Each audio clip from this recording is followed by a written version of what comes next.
ঈদ ছিল? সাহাবায়ে কেরামের যুগে 12ই রবিউল আউয়াল কোনো ঈদ ছিল? তাবেঈদের যুগে 12ই রবিউল আউয়াল কোনো ঈদ ছিল?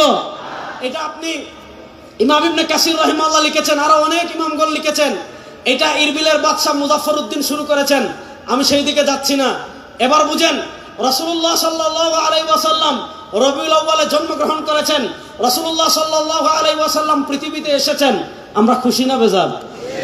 জোরে বলেন, আমরা খুশি না বেজার? রাসূলুল্লাহ সাল্লাল্লাহু আলাইহি ওয়াসাল্লাম পৃথিবীতে আসছেন, আমরা খুশি না বেজার? দেখি আমরা কারা কারা খুশি, একটু হাত তুলি তো। রাসূলুল্লাহ ইসলামের আগমনে আমরা খুশি না বেজার? রাসূলুল্লাহ সাল্লাল্লাহু আলাইহি ওয়াসাল্লামের আগমন, এটাকে বলে মিলাদুন নবী। আমাদের দেশে একদল মানুষ আছে, বলবে যারা মিলাদুন নবী মানে না তারা কাফের। আরে মিলাদুন নবী মানে রাসূলুল্লাহ সাল্লামের জন্ম, রাসূলুল্লাহ সাল্লাম জন্মগ্রহণ করেছেন, এ কথা কি পৃথিবীর কেউ অস্বীকার করে? আরে ভাই, রাসূলুল্লাহ সাল্লাম জন্মগ্রহণ না করলে আপনি তার উম্মাহ হলেন কেমনে? রাসূলুল্লাহ সাল্লাম জন্মগ্রহণ না করলে আপনি শরিয়া পেলেন কেমনে? রাসূলুল্লাহ সাল্লাম জন্মগ্রহণ না করলে আপনি দ্বীন পেলেন কেমনে? তো মিলাদুন নবী মানে রাসূলুল্লাহ সাল্লাল্লাহু আলাইহি ওয়াসাল্লামের জন্ম। আল্লাহ রাসূল সাল্লাল্লাহু আলাইহি ওয়াসাল্লাম জন্মগ্রহণ করেছেন, তার উসিলায় দ্বীন পেয়েছি, তার উসিলায় শরিয়া পেয়েছি, তার উসিলায় জান্নাতের সন্ধান পেয়েছি, তার উসিলায় আলো পেয়েছি, তার উসিলায় শ্রেষ্ঠ উম্মাহ হয়েছি, তার উসিলায় সবচেয়ে মর্যাদাবান উম্মাহ হয়েছি। সুতরাং যার কারণে আমরা শ্রেষ্ঠ উম্মাহ হয়েছি, যার কারণে দ্বীন পেলাম, কোরআন পেলাম, হাদিস পেলাম, শরিয়া পেলাম, তার আগমনে আমরা খুশি না বেজার? জোরে বলেন, খুশি না বেজার? এবার বলেন, রাসূলুল্লাহ সাল্লাল্লাহু আলাইহি ওয়াসাল্লাম পৃথিবীতে আগমন করেছেন, আমরা খুশি। সেই খুশি আমরা প্রকাশ করতে চাই কি চাই না? চাই। বলেন, সেই খুশি আমরা প্রকাশ করতে চাই কি চাই না? চাই। এবার আমরা বলি রাসূলুল্লাহ সাল্লাল্লাহু আলাইহি ওয়াসাল্লামের আগমনে আমরাও খুশি, রাসূলুল্লাহ সাল্লাল্লাহু আলাইহি ওয়াসাল্লামের জন্মের খুশি আমরা প্রকাশ করতে চাই। এবার প্রশ্ন হলো, রাসূলুল্লাহ সাল্লাল্লাহু আলাইহি ওয়াসাল্লামের জন্মের খুশি আমরা কিভাবে প্রকাশ করব? উত্তর হলো, রাসূলুল্লাহ সাল্লাল্লাহু আলাইহি ওয়াসাল্লামের জন্মের খুশি আমরা প্রকাশ করতে চাই ওইভাবে যেইভাবে করেছেন রাসূল সাল্লাল্লাহু আলাইহি ওয়াসাল্লাম, যেইভাবে করেছেন সাহাবায়ে কেরাম। এবার প্রশ্ন হলো, রাসূল করিম সাল্লাল্লাহু আলাইহি ওয়াসাল্লাম তার জন্মের খুশি কিভাবে প্রকাশ করেছেন? এটা জানার জন্য পৃথিবীর এত দূরে যাওয়ার দরকার নাই। আপনি সহিহ মুসলিমে যান, সহিহ মুসলিমের কিতাবুস সিয়াম অধ্যায়ে ইমাম মুসলিম রাহিমাহুল্লাহ হাদিস এনেছেন। হযরত আবু কাতাদা আনসারী রাদিয়াল্লাহু তাআলা থেকে বর্ণিত হাদিস, সুইলা আন সিয়াম ইয়াউমিল ইসনাইন। আল্লাহ রাসূল সাল্লাল্লাহু আলাইহি ওয়াসাল্লাম সপ্তাহে প্রত্যেক সোমবারে রোজা রাখতেন। আবু কাতাদা আনসারী বলেন, রাসূলুল্লাহ সাল্লাল্লাহু আলাইহি ওয়াসাল্লামকে জিজ্ঞাসা করা হলো, আপনি প্রত্যেক সোমবারে কেন রোজা রাখেন? আল্লাহ রাসূল সাল্লাল্লাহু আলাইহি ওয়াসাল্লাম তিনটা কারণ বলেছেন। দুই কারণ পাওয়া যায় মুসলিম শরীফে, আরেক কারণ পাওয়া যায় শামাইলে তিরমিজিতে। কারণ নম্বর 1, আল্লাহ নবী বলেন, ফিহি ওয়ালিদতু, আমি সোমবারে রোজা রাখার 1 নম্বর কারণ, সোমবারে আমি জন্মগ্রহণ করেছি। আমি সোমবারে রোজা রাখার 2 নম্বর কারণ, ফিহি উবাসু আলাইয়া, আমার উপর সোমবারে প্রথম ওহী আসছে। সোমবারে রোজা রাখার 3 নম্বর কারণ, নবী বলেন সোমবারে বান্দার আমল আল্লাহর কাছে পেশ করা হয়। ইন্নী উহিব্বু আন উরাদা আমালি ওয়া আনা সাইম, সরকারে দু আলম বলেন, আমি পছন্দ করি আমার আমলকে এমন অবস্থায় আল্লাহর কাছে পেশ করা হোক যে আমি রোজাদার। এবার দেখেন, একটা হলো জন্মবার আর একটা হলো জন্ম তারিখ। জন্মবার সপ্তাহে আসে একবার, জন্ম তারিখ বছরে আসবে একবার। আমাদের আপা 5 আগস্ট পলাইছেন। আচ্ছা, তাহলে 5 আগস্ট বছরে আসে একবার। উনি পলাইছেন কিবারে? সম্ভবত রবিবারে। রবিবার আসে কিবার? সপ্তাহে একবার। মনে করেন আজকের এই মাহফিল, এটা কত তারিখ? 11 আগস্ট, 21 আগস্ট। 21 আগস্ট বছরে আসে একবার। বার হলো কি? শুক্রবার। বার আসে সপ্তাহে একবার। এবার একটা জিনিস খেয়াল করেন, আল্লাহ রাসূল সাল্লাল্লাহু আলাইহি ওয়াসাল্লাম তার জন্মের খুশি স্বরূপ কি করছেন? 1 নাম্বার, তিনি তার জন্মের শুকরিয়া আদায় করার জন্য তারিখ নির্ধারণ করেন নাই, তিনি তার জন্মের শুকরিয়া স্বরূপ নির্ধারণ করেছেন বারকে। বার আসে সপ্তাহে একবার, মাসে আসে কমসে কম 4 বার। 12 মাসে যদি 1 বছর হয়, 4 বার 48। আল্লাহ রাসূল সাল্লাল্লাহু আলাইহি ওয়াসাল্লাম তার জন্মের খুশি প্রকাশ করার জন্য তারিখ নির্ধারণ করেন নাই। কসম আল্লাহ, কসম আল্লাহ, কসম আল্লাহ, আল্লাহ রাসূল সাল্লাল্লাহু আলাইহি ওয়াসাল্লাম তার জন্মের শুকরিয়া আদায় স্বরূপ 12ই রবিউল আউয়াল কোন আমল করেছেন, সহিহ হাদিস দূরের কথা, কিয়ামত পর্যন্ত এটা জাল হাদিসে কেউ দেখাতে পারবে না। জাল হাদিসে দেখাতে পারবে না। আল্লাহ রাসূল সাল্লাল্লাহু আলাইহি ওয়াসাল্লাম তার জন্মের শুকরিয়া স্বরূপ কি করেছেন? তারিখ নির্ধারণ করেন নাই, সোমবারে রোজা রেখেছেন। এবার দেখেন আমাদের কাজ কি? ইতাআত রাসূল। আল্লাহ বলেছেন, মান ইউতিউর রাসূলা ফাকাদ আতা আল্লাহ। আল্লাহ বলেছেন, ইয়া আইয়ুহাল্লাযীনা আমানু আতিউল্লাহ ওয়া আতিউর রাসূল। আল্লাহ বলেছেন, মা আতাকুমুর রাসূলু ফাখুযু ওয়া মা নাহাকুম আনহু ফান্তাহু। আল্লাহ বলেছেন, মা কানা লিমুমিন কানা লিমুমিনিন ওয়ালা মুমিনাতিন ইযা কাদাল্লাহু ওয়া রাসূলুহু আমরান আন তাকুনা লাকুমুল খিয়ারাতু বাইনাহুম। আল্লাহ তাআলা বলেছেন মাইয়ুতির রাসূলা ফাকাদ আতা আল্লাহ, যারা রাসূলের আনুগত্য করবে তারা আল্লাহর আনুগত্য করবে। এবার দেখেন, রাসূল নির্ধারণ করেছেন বার, আমি নির্ধারণ করলাম তারিখ। রাসূল রাখলেন রোজা, আমি বানাইলাম ঈদ। রাসূলের আনুগত্য বাদ দিয়ে যারা 12 রবিউল আউয়াল কথিত সাইয়্যিদুল আয়াত পালন করবে, এরা ভণ্ড ছাড়া কিছু না। প্রকৃত আশিকে রাসূল প্রমাণিত হবে ইতাআত রাসূলের মাধ্যমে। সময় কম, আমি সংক্ষিপ্ত করছি। জীবনের সব ক্ষেত্রে রাসূলুল্লাহ সাল্লাল্লাহু আলাইহি ওয়াসাল্লামের আনুগত্য যারা করবে তারাই প্রকৃত আশিকে রাসূল। আর যাদের জীবনের সব ক্ষেত্রে রাসূলুল্লাহ সাল্লাল্লাহু আলাইহি ওয়াসাল্লামের আনুগত্য নাই, তারা যত আশিকে রাসূল দাবি করুক, ইশকে রাসূলের সাথে তাদের কোনো সম্পর্ক নাই। এবার বলেন, জীবনের সব ক্ষেত্রে রাসূলুল্লাহ সাল্লাল্লাহু আলাইহি ওয়াসাল্লামের আনুগত্য করার জন্য আমরা প্রস্তুত আছি তো ইনশাআল্লাহ? জীবনের সব ক্ষেত্রে রাসূলুল্লাহ সাল্লাল্লাহু আলাইহি ওয়াসাল্লাম আমাদের আদর্শ। লাকাদ কানা লাকুম ফি রাসূলিল্লাহি উসওয়াতুন হাসানাহ। আল্লাহ তাআলা পবিত্র কোরআনে স্পষ্ট ভাষায় বলেছেন, লাকাদ কানা লাকুম ফি রাসূলিল্লাহি উসওয়াতুন হাসানাহ।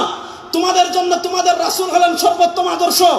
রাসূলুল্লাহ সাল্লাল্লাহু আলাইহি ওয়াসাল্লামের আদর্শ আমরা আমাদের শরীরে মানব, আমরা আমাদের ঘরে মানব, আমরা আমাদের সমাজে মানব, আমরা আমাদের রাষ্ট্র মানব, আমরা আমাদের বিচারে মানব, আমরা আমাদের সংসদে মানব। যারা জীবনের সব ক্ষেত্রে রাসূলের সুন্নাহ, রাসূলের ইসলাম বাস্তবায়নের চেষ্টা করবে, তারাই প্রকৃত আশিকে রাসূল, তারাই প্রকৃত নবীর ভালোবাসার দাবিদার। আমি শেষ আরেকটা কথা বলি, শুনেন। 1947 সালে ব্রিটিশ বিদায় নিয়েছে। 2024 সালে শেখ হাসিনা পালিয়েছিলেন।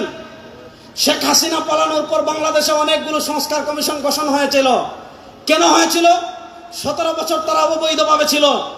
যা কিছু রেখে গিয়েছে সেগুলা পরিবর্তন করার জন্য, সংস্কার করার জন্য সংস্কার কমিশন গঠন করা হয়েছে। আমি আমার তারুণ্যের কাছে জানতে চাই, আমি আমার যুবকদের কাছে জানতে চাই, আমি আমার এই তাওহীদ প্রিয় জনতার কাছে জানতে চাই, 1803 সাল থেকে নিয়ে 1947 সাল পর্যন্ত যারা আমাদের দেশ দখল করে রেখেছিল, যারা আমাদের দেশে জুলুম করেছিল, যারা আমাদের দেশের সম্পদ লুণ্ঠন করেছিল, যারা আলেমদের উপর অত্যাচার করেছিল, সেই ব্রিটিশ বেনিয়ারা যে আইন আমাদের দেশে রেখে গিয়েছে, ব্রিটিশ বেনিয়ারা যে বিচার ব্যবস্থা আমাদের দেশে রেখে গিয়েছে, ব্রিটিশ বেনিয়ারা যে শিক্ষা ব্যবস্থা আমাদের দেশে রেখে গিয়েছে, ব্রিটিশ বেনিয়ারা যে অর্থনীতি আমাদের দেশে রেখে গিয়েছে, সেই ব্রিটিশ বেনিয়াদের বিচার ব্যবস্থা 54 বছর বাংলাদেশে ব্যর্থ হয়েছে। খুন বন্ধ করতে পারে নাই, দর্শন বন্ধ করতে পারে নাই। এই রবিউল আউয়াল থেকে দীপ্ত শপথ নেন, ব্রিটিশের বিচার ব্যবস্থা বাংলাদেশে আর চলবে না, বিশ্ব নবীর বিচার ব্যবস্থা বাংলাদেশে বাস্তবায়ন হবে। প্রস্তুত আছেন তো যুবকরা ইনশাআল্লাহ? প্রস্তুত আছেন তো যুবকরা ইনশাআল্লাহ? এই রবিউল আউয়ালে আমাদের দীপ্ত শপথ নিতে হবে, ইসলামের নাম নিয়ে কোনো মুনাফিকি বাংলাদেশে আমরা সহ্য করব না। আমাদের দেশে একদল দেখবেন কুচ আমেরিকা, কুচ ইন্ডিয়া, কুচ জাতিসংঘ, কুচ ইসলাম। আমেরিকারেও খুশি করতে চায়, ভারতরেও খুশি রাখতে চায়, জাতিসংঘরেও খুশি রাখতে চায়, পাগলা ট্রাম্পরেও খুশি রাখতে চায়, দুলাভাই মোদিজিরেও খুশি রাখতে চায়। আবার ইসলামের কথা বলবে, ইসলাম নিয়ে তামাশায় বাংলাদেশে আর চলতে দেওয়া হবে না ইনশাআল্লাহ। আপনারা প্রস্তুত আছেন তো? আমার নবী যে ইসলামের জন্য দান শহীদ করেছেন, আমার নবী যে আদর্শের জন্য রক্ত ঝরিয়েছেন, সেই পিওর রাসূলের রাষ্ট্র ব্যবস্থা বাংলাদেশে প্রতিষ্ঠা হোক। আমার তারুণ্য প্রস্তুত আছেন না? না ইনশাআল্লাহ। শেষ একটা কথা বলে আমি আপনাদের থেকে বিদায় নেব, শুনেন। আজকে এখানে আসার পথে খবর পেয়েছি আমাদের দেশে একজন ধর্ম প্রতিমন্ত্রী হয়েছেন। সরকার যাকে ইচ্ছা তাকে ধর্ম প্রতিমন্ত্রী বানাক, আমাদের আপত্তি নেই, আমরা এটা নিয়ে আপত্তি করি না। কিন্তু শুনেন, এই বাংলাদেশের ম্যাক্সিমাম মানুষ, সংখ্যাগরিষ্ঠ মানুষ আহলুস সুন্নাহ ওয়াল জামাতের অনুসারী। বলেন, এই বাংলাদেশের সংখ্যাগরিষ্ঠ মানুষ কি? আহলুস সুন্নাহ ওয়াল জামাতের অনুসারী। আমরা স্পষ্ট ভাষায় বলি যে আপনারা যেই ক্ষমতায় যান, ইতিহাসের নামে মুআবিয়া রাদিয়াল্লাহু তাআলার সমালোচনা পাঠ্যপুস্তকে আনবেন, যে আঙ্গুল দিয়ে লিখবেন ওই আঙ্গুল ভাঙা ফেলাবো।